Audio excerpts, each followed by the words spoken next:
ओम news 24 हर गांव हर खबर। रैन बसेरा में ताला, सर्द रात में रोते मिले मुसाफिर, कलेक्टर ने खुद को दोषी बताया, मांगी माफी। देखिए पूरी खबर। दमोह में ठुठुरन बढ़ी है और बेघर मुसाफिरों के लिए बनाए गए रैन बसेरा की असली हकीकत सामने आ गई है। शहर के बीचों बीच बनी दो चमचमाती रैन बसेरा इमारतें, जहां हर साल लाखों रुपए मरम्मत, रंग रोगन और बिस्तरों पर खर्च किए जाते हैं, वहां जरूरत के वक्त दरवाजे पर ताला लटका मिला और बाहर ठंड में कांपते मुसाफिर रोते बिलखते बैठे मिले। कलेक्टर सुधीर कोचर ने औचक निरीक्षण में सरकारी तंत्र की लापरवाही को उजागर कर दिया है। रात में रैन बसेरा चलाने वाले केयर टेकर कर्मचारी दरवाजा बंद कर घर में चले जाते हैं और बेघर लोग खुले आसमान के नीचे सर्द हवाओं में तड़पते रहते हैं। मुसाफिरों ने कलेक्टर के सामने फूट फूट कर अपनी आपबीती सुनाई तो पूरा प्रशासनिक अमला हक्का बक्का रह गया। जिला अस्पताल का रैन बसेरा भी शराबियों का अड्डा बना हुआ है, जहां कोई व्यवस्था नहीं है। स्थिति देखकर कलेक्टर सुधीर कुमार कोचर ने मौके पर ही लापरवाह कर्मचारियों को निलंबित करने के निर्देश दिए हैं और बाहर बैठे मुसाफिरों को तत्काल भीतर लाकर बिस्तर और अन्य सुविधाएं उपलब्ध कराने को कहा है। मीडिया से बात करते हुए कलेक्टर सुधीर कोचर ने बताया, सर्दियां आ गई हैं और सर्दियों के समय में जो आम नागरिक होते हैं, जो देर रात में दमोह आते हैं या अस्पताल में आते हैं, परिजन जो है उनको ज़रूरत होती है कि उनको कोई रात को रुकने की अच्छी जगह मिल जाए। और हमारे यहाँ दो जगह हैं इसके लिए जो आश्रय स्थल हैं, एक हमारा जिला अस्पताल में है और एक ये बस स्टैंड पर है। आज हमने दोनों का निरीक्षण किया है और यहाँ पर मुझे व्यवस्थाएं संतोषजनक नहीं मिली हैं और मैंने अभी सख्त निर्देश दिए हैं। एक तो जिला अस्पताल में जो लोग काम करते हैं उनके खिलाफ शिकायत ये आई है कि वो शराब पी करके काम करते हैं, तो उनको मैंने सस्पेंड करने के निर्देश दिए हैं इमीडिएटली।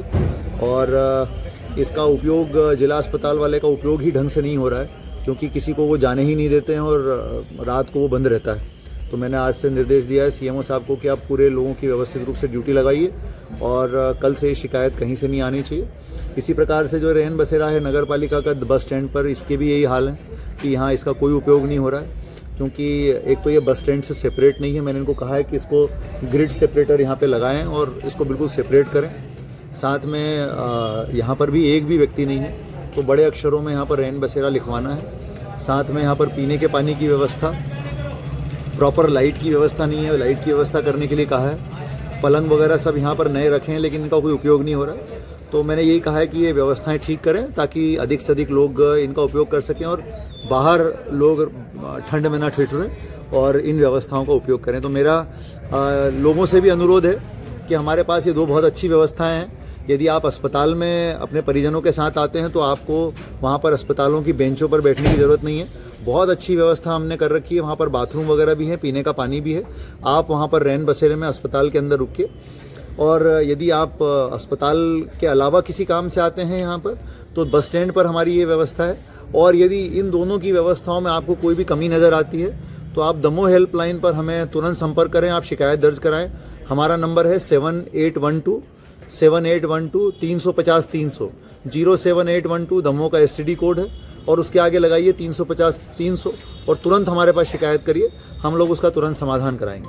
सर, दोनों रैन बसेरों का आपने निरीक्षण किया है, फिर भी लोग नहीं पाए गए, किसकी गलती मानते हैं सर इसमें? निश्चित रूप से मतलब मैं क्या बोलूँ, ये हम सब जिम्मेदार हैं इसके लिए। नगर पालिका प्रशासन जिम्मेदार है, स्वास्थ्य विभाग जिम्मेदार है, जिले का कलेक्टर जिम्मेदार है, इसके लिए सभी जिम्मेदार हैं हम लोग। और वो वहाँ पर जिस तरह से वो आदमी रोया है, तो मुझे लगता है कि हम यदि मानव की गरिमा नहीं बना के रख सकते हैं तो हमारे होने का कोई अर्थ ही नहीं है। तो इसीलिए उसको जिस तरह से भगाया गया वहाँ से, उसको सोने ही नहीं दिया गया रात को, ये परिस्थितियाँ बहुत दुर्भाग्यपूर्ण है। तो मैंने इसीलिए कहा है इन लोगों को कि ये नहीं चलेगा बिल्कुल, इस तरह का ये जीरो टॉलरेंस है हमारी। और मैं फिर कहूँगा कि हम सब जिम्मेदार हैं इसके लिए। एक भी नागरिक को यदि कोई तकलीफ होती है प्रशासनिक व्यवस्थाओं के कारण, तो कलेक्टर सीधे जिम्मेदार हैं। कलेक्टर के साथ साथ सीएमओ नगर पालिका जिम्मेदार है, स्वास्थ्य विभाग जिम्मेदार है, हम सब जिम्मेदार हैं इसके लिए। और हम सब मतलब हमको संकल्पित होना चाहिए कि इन चीज़ों को ठीक करें, ये हमारी जिम्मेदारी है। सर, किसके द्वारा यह शिकायत आई थी?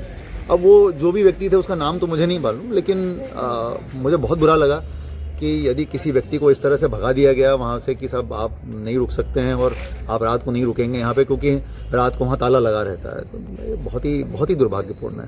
तो सर, यहाँ पे दो दुकानें हैं, शराब दुकानें, और ज़्यादातर लोग बाग वहाँ से शराब खरीद के यहाँ वहाँ शराब पीते हैं, यहाँ पे भी डले हुए हैं, तो उसकी सुरक्षा के लिए क्या व्यवस्था है? देखिए, आपने ये चीज़ ध्यान में लाई है। मैं पहले भी बस स्टैंड का दौरा कर चुका हूँ, तब ये चीज़ हमारे ध्यान में आई थी।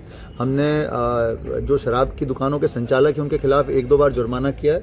अब हम इसमें और सख्ती करेंगे कि यहाँ पर पुलिस पेट्रोलिंग रात के समय हो, कोई ना कोई देखता रहे इन चीज़ों को, ताकि इस पर निगाह बनी रहे और जो लोग गड़बड़ करते हैं उनके खिलाफ कार्रवाई हो। मैंने इनको ये भी कहा है कि यहाँ पर सीसीटीवी कैमरे की पुख्ता व्यवस्था हम लोग करें, और पुख्ता व्यवस्था करने के साथ ये सुनिश्चित करें कि सारे कैमरे बाहर भी संचालित रहें और अंदर भी संचालित रहें, ताकि इस तरह के कोई असामाजिक तत्व आते हैं तो हम तुरंत पकड़ सकें। ओम न्यूज़ 24, हर गांव हर खबर।